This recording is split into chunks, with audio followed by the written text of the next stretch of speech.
Every high performance guy, every person I've listened to, every podcast I've listened to, all the above, every one of these guys is optimizing their hormones, or they weren't optimizing their hormones and they just grinded it out for as long as they could. And then they got to a point where they're like, damn, I've hit a wall. Maybe I'm burnt out.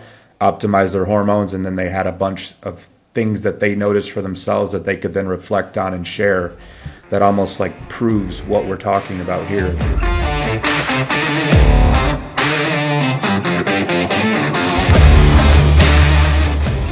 This podcast is called Greatness in Motion. We are showing snippets of our lives and those that we come into contact with, and we'll eventually bring some guests on, because at the end of the day, I want to learn more than I want to talk about myself. So why do you think high estrogen is bad? This is a great topic. So I'm going to unpack this a little bit. Estrogen as a whole is not evil. I think everyone, there's a large misconception that estrogen is a female hormone and men shouldn't have any. You need estrogen. It's neuroprotective. It's also going to correlate with your IGF-1. The lower your estrogen, the worse your sleep is going to be. Now, it's relative. These numbers are all relative to each individual. So we don't want to completely remove estrogen as a whole for males. That being said, high estrogen, where someone is symptomatic with side effects, is a negative, and that's where we want to address things. High estrogen, in my experience, both coaching and then working at Logic, I see bloating that can't be tied to any foods or anything nutrition-wise, unexplained bloating. I see oily skin, acne, and I don't mean just basic sweat zits. I mean actual cystic acne starts forming for people. High estrogen, because I've experienced it in different times acutely, it can lead to higher anxiety, less ability to have peace and calm, the higher the estrogen was for me personally, and I've heard that from others. And high estrogen can actually, your libido isn't necessarily low. You want to have sex, but your erection quality takes a hit to where everything's all good, and then all of a sudden it just kind of softens. Okay. And the quality is compromised, and I think that's tied to elevated estrogen. So that would be, when I see blood work where someone's estrogen flags high, I go through all those questions before I deem them like, oh, your estrogen's too high, we need to pigeonhole you back into this range.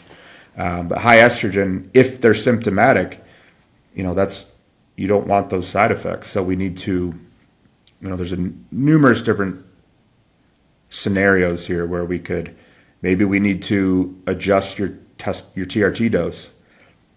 Maybe we need to. What if they have high estrogen and they don't have side effects? I'm leaving it alone personally. Have you read any of the research and studies about how effective it is for being cardiovascular protectant? I'm not familiar. Do you understand that? Not to such a scientific level, but that's what I've seen over the years as well.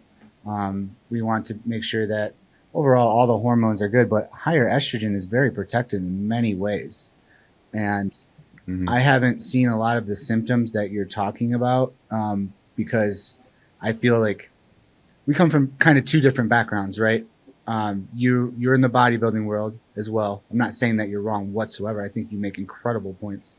I'm saying from my side of things, I haven't seen those symptoms really with people with guys with high estrogen. It's usually guys are like, oh my gosh, I have high estrogen. I need to crush it. I need to get rid of my estrogen. And I'm like, well, you're given this hormone as you are when you're born, right? You're supposed to have this hormone, like you said. Why do you want to make the hormone go away? That's what a lot of these physicians and other clinic and telemedicine companies are doing. They hand out some testosterone and they hand out an estrogen blocker. And it just doesn't compute to me that we're like, you have to remove this hormone. It's like, oh, you don't need your left arm, you should just remove it. I don't get it, right? You're born with it. You're supposed to have it. It's protectant. It's there in so many ways. It works with all the other hormones as well. So I have a couple different opinions, but I think that what you said, I want to take some notes on as well. I think that's phenomenal. Yeah. Again, it just comes down to the individual, not the numbers. For me personally, I feel better, I perform better, everything in my life is better with higher estrogen than what the range is. Now there's a tipping point. There's a number that if I go past, I can start to correlate side effects. But if I was someone who stayed in a range, I would not be optimized to be my best in any facet of my life. So again, that's where there has to be at its core of how treatment is done. I believe it has to be done to the individual, their biology, their lifestyle, what they're experiencing side effect wise or not experiencing. If I see someone who's 10 points out of the range, but they have no issues, they feel amazing, everything is improved for them in their life, why would I then add another medication to take away that feeling possibly? Just to say, like, well, now you're in the Yeah, range. right. For the range of everybody else that we're talking about. I think one other thing to touch on real fast on that is a lot of guys have read online or talked to somebody in the gym and they're like, my estrogen's high. I have sensitive nipples now. And it just gets to their head. They think that they have gynecomastia. And from what we have seen Yeah. over the years, either you're predisposed to gynecomastia, means you had it as a kid and it came back, it flared up when your estrogen gets a little high, or you blasted steroids to give yourself gynecomastia, and now it's starting back up again with high estrogen. I truly believe that a very high percentage of guys do not just get gynecomastia with a little bit of high estrogen, but a big majority of the guys will be like, I think I'm getting it. Can you look at my nipples to see if they're getting puffy? Can you tell me? I'm like, well, does your shirt hurt when it's touching the nipple? Like, no, but I'm getting man boobs. I'm like, where are you reading? Are you looking on forums still? You need to stop. Reddit. Too much time on Reddit. Exactly. Yeah, there is, and that's what, one of our goals here is just to try to dispel the dogma and just provide information for people to process and do with what they will. Here's this could be a deep, interesting correlation.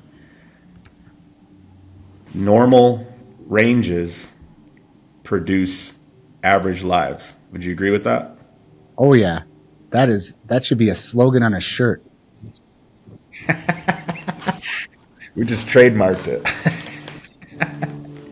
But at its core, I truly see a correlation of normal ranges produce average lives. And I think a lot of men, whether they voice it to others, but I bet they have the conversation with themselves, because I know I always have. I've always wanted more for myself in every small chunk of my life that I can look back on. I knew I always wanted more than where I was at, and that's still present today. When I was 12, I wanted to be a better baseball player, so I was practicing baseball year round. That continued into high school. I wanted to go to college to play, so I was all year long. Friday nights I was emailing college coaches at every college in the country that I could find an email for, just to say, hey, I'm Tommy Stiles, I play baseball at Bath High School, da da da da da. Like, I've always wanted to be better, and I've always wanted to be more than average. And I think there's a lot of men like that. They're just afraid to voice it, or they're afraid to go for it. But I think a big part of what's feeding that fear is average blood work. I don't, every high performance guy, every person I've listened to, every podcast I've listened to, all the above, every one of these guys is optimizing their hormones, or they weren't optimizing their hormones and they just grinded it out for as long as they could. And then they got to a point where they're like, damn, I've hit a wall. Maybe I'm burnt out. Optimize their hormones. And then they had a bunch of things that they noticed for themselves that they could then reflect on and share, that almost like proves what we're talking about here. Of, if you want to have an average life, first of all, there's nothing wrong with that. I don't shit on, 9-to-5ers or people that want to do that. If you want to do that and that's your idea of a fulfilled good life, I'm cheering for you. If you don't, looking at your blood work a couple times a year, every year, is probably the best path to ensure that you can pursue a life that is not average and have more for yourself than you ever thought possible. And having the right instructions on how to take the things that you are taking before the blood work, which is, I think, like 90% of places are doing that incorrectly as well. But I think that I want to take that quote, and I can't get it out of my head right now. So I completely agree. Again, work with a lot of high performers, past professional athletes, people with a lot of stuff on their plate, and we've totally transformed their lives, or their lives have already been transformed, like you said. Working with fathers who were working all day and then at night didn't have the energy to come home and see their kids, now can play with their kids, be with their wives, whatever, at night too, have the energy throughout the day, have the mental clarity to be able to do this stuff too. I know people say mental clarity all the time, and I'm just like, ooh, woohoo. No, mental clarity is a real thing. Everybody has brain fog when they're eating shit food all day and not optimizing themselves. When your hormones are low, your brain is not working correctly. And I think more people are finding out that brain health is really the real deal. Like, you take supplements for it, but there's nootropics and stuff out there that we can really use, like Tommy uses all the time, and I love it too, to really maximize our brain performance. And when it comes to the blood work and being just normal, it's more than just testosterone. I'm a huge, huge believer in DHEA, more than anybody else I've come across, because it's such a huge thing in my life too. When it comes to brain function, when it comes to mood, when it comes to stabilizing mood as well. And then there's other properties like fat loss and converting to testosterone, whatnot. We can go, there's like 50, whatever. But each hormone, based off of your goals and your symptoms, we optimize to give you that better life outside of the normal range. It's called optimization. Yeah, and it's such a trending word that I hate.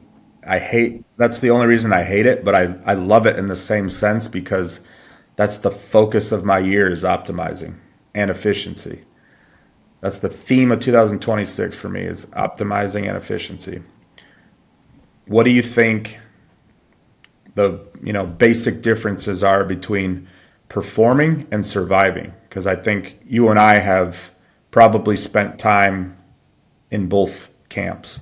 Performing and surviving. I think surviving is just trying to live. Performing is doing something that you love to do and maximizing it.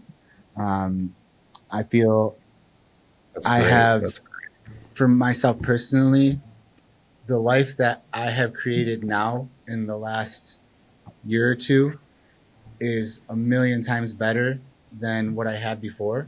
Going into an office every day, having to drive there, um, go to my actual office, sit down in front of my computer, um, not being able to, well, I could leave when I wanted to, but I didn't want to because everybody else sitting in there, right, leading by example. Now it's incredible. I get to perform how I want, when I want, right, and how I want, but still kind of overly obsessed with it because that's what we do. My daughter can walk me to work, not in the snow right now, but during the summer, walks me to work in the backyard because I work from my shed, and it's a converted shed that is a studio, has heat, has air conditioning.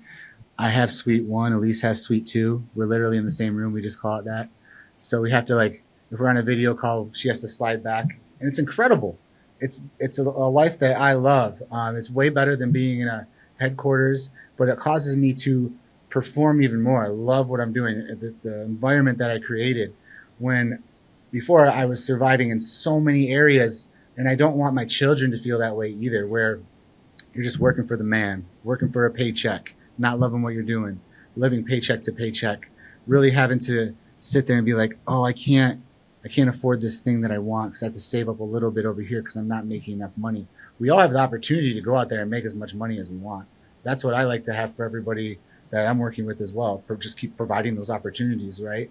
That's why things are kind of endless. But it's a night and day experience when you are just surviving, which we've had to go through so many situations, and actually performing. I'm loving this new thing that we have created together, being able to perform and do whatever we're passionate about at the same time. For me, I had to go through a long period of survival to then be able to perform. There was no way around that. That was the path, because I chose to leave the fire service without a plan and without income. I quit on the snap of a finger. And that was a choice. I wouldn't advise that. If you're someone listening to this who's hates your job or hates your life, I wouldn't advise putting yourself into a position where you don't have income. It's a very heavy load to bear. And it took me 4 years to feel like I could breathe. That's no lie. It was 4 years of grinding, driving for Lyft, donating plasma because they pay you to do that, moving furniture. I would scour Facebook Marketplace because where I live, people pay large amounts of money to do large amounts of money to do meaningless tasks. I got paid $250 to drive a 25-pound mirror across town. There's little opportunities like that. I just needed to buy groceries because I'm a bodybuilder. But I was like, damn, $250, I got time, I'll do that. I worked at a supplement store. I applied for numerous sales jobs. I did door-to-door sales for one day because I couldn't get my meals in, so I never went back. Whatever I had to do that's surviving. You do whatever it takes because you refuse to fail. That isn't a lifestyle. That isn't where you want to stay. So if you hear this and you're like, I relate to what he's saying, I can feel that. Start to plan. That's free. It's free to brainstorm. It's free to create a plan and then execute the actions to make that plan your reality. Most people work 40 hours a week. You have so much time to take on a side hustle or to spend that time planning and building a side hustle or your exit strategy. Surviving is not a way of life. Performing is where you create. It's where opportunities come to you so fast, and then you have to learn how to say no. It's where abundance happens. It's where you attract like-minded people and build real relationships. Performance is also, I think, correlated with not living your life in normal ranges if there's negative effects of normal ranges on you. Nice. 5-year roadmap. What's greatness look like for you 5 years from now? I'm going to admit firsthand that I am terrible at planning long-term goals, but it is in my head all the time. I'm more of a person who's what's right in front of me.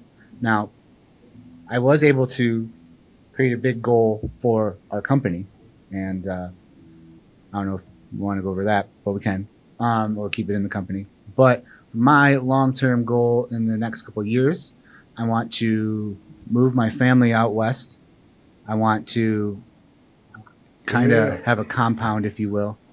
I want some land. I need to get away from neighbors. I want my family to have a place where they're comfortable with and they always want to come back to. I think as far as professional wise, we are growing so fast and have multiple opportunities brought to us weekly. I think in 5 years, I need to just be able to calm myself and pick the right ventures because I'm not so much a yes man right now. It's just there's so many good opportunities out there that I'm just kind of jumping on them.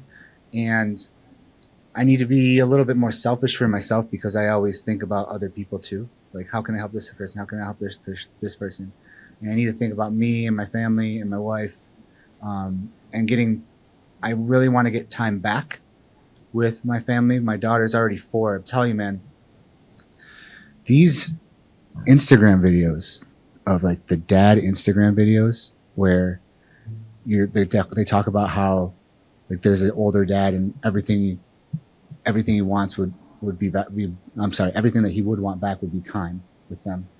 these things that talk about your kids and how it just flies by, I have to turn them off halfway through because I'm like, oh my gosh, I'm tearing up every time.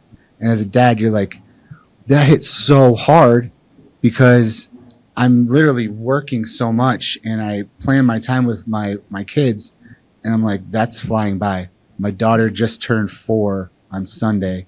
My son's about to be 17, and I'm working. So pretty soon, I'd like to be able to pull out a little bit more, because I'm working so much. But that'd be one of my biggest goals.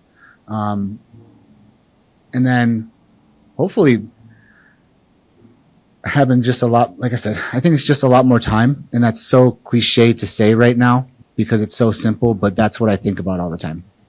I think it's a necessary thought process, though, buying back time, because you get to a point where you do start to, you, like I was talking about earlier, it's hard to remain present when you're always wanting more and more and more.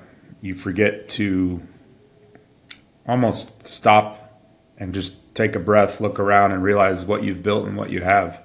I've started to do that a little bit more. Like, man, the version of me that was surviving doing all those jobs 4 or 5, 6 years ago would love where I'm at now. He would have thought that was like the pinnacle. And just because of my mindset is where I'm like, I almost like brush it off as like, it's nothing. Not that I need to like praise myself, but I also need to, I think men and high performers who align with what we're talking about here, you do need to have some grace for yourself so you can learn to appreciate the moments and enjoy the journey. Because if you're a high performer and you have big goals, I hope to be proven wrong, but not one outcome is ever going to fulfill you, because you're just going to move the bar higher and shoot for a new outcome. So you have to love the process and love the journey. And to do that, you got to be present during it along the way, right? It's interesting. Like we've chosen lifestyles in past where we want to own our time and create the life we want, but we forget to enjoy the life we want along the way. What about you? For me, I'm sure you expect me to have everything laid out like boom, boom, boom, boom, because that's how I've always been with goal setting. But right now, since November, I've done a lot of inner work, fixing my gut. It was like a borderline existential crisis. So I know that I'm going to keep moving forward. I know total fulfillment for me is to help as many people as I can in as many ways as I can every single day. That's how I selfishly want to help people because it makes me feel good. Whatever attracts to me along the way, that's what's meant for me. Whatever it does, I'm trying not to chase right now, because I've caught myself in periods where I chase and I like a lion chases a gazelle. I'm like, I seek things and then I almost pursue them so hard that they get further away from me. So I'm trying to attract and just focus on my daily actions and what do I need to do to perform the best I can today to then have a good night's sleep. Not to say I don't have any checkpoints, because I do. I've got a yearly income goal that I'm shooting for this year. I have some, I want to buy a house within the next 2 years. There are some big picture things, there's some materialistic things, not because I'm a materialistic person, but just because I think spending large amounts of money is a way for me to, like, I guess, reward myself or appreciate the journey and live the life that I'm building. So there's little goals like that, but as far as like I have no clue. I've learned, especially in my life, like 5 years from now, I could be living in Brazil. Who knows? Like, I'm very, very, when I don't veer off the path and like completely change course, but I do tend to go with the flow a lot more than most people, where I don't get scared of opportunities that may take me into completely new territory. So all I know is it's going to be fun. Where can people find us if they want to seek out hormonal optimization and blood work from Logic Health? We are at logichealth.co, not .com, .co. And Co.com. Logic Health _ on Instagram. This is Greatness in Motion. We're not here to be good. We're here to understand what greatness actually requires.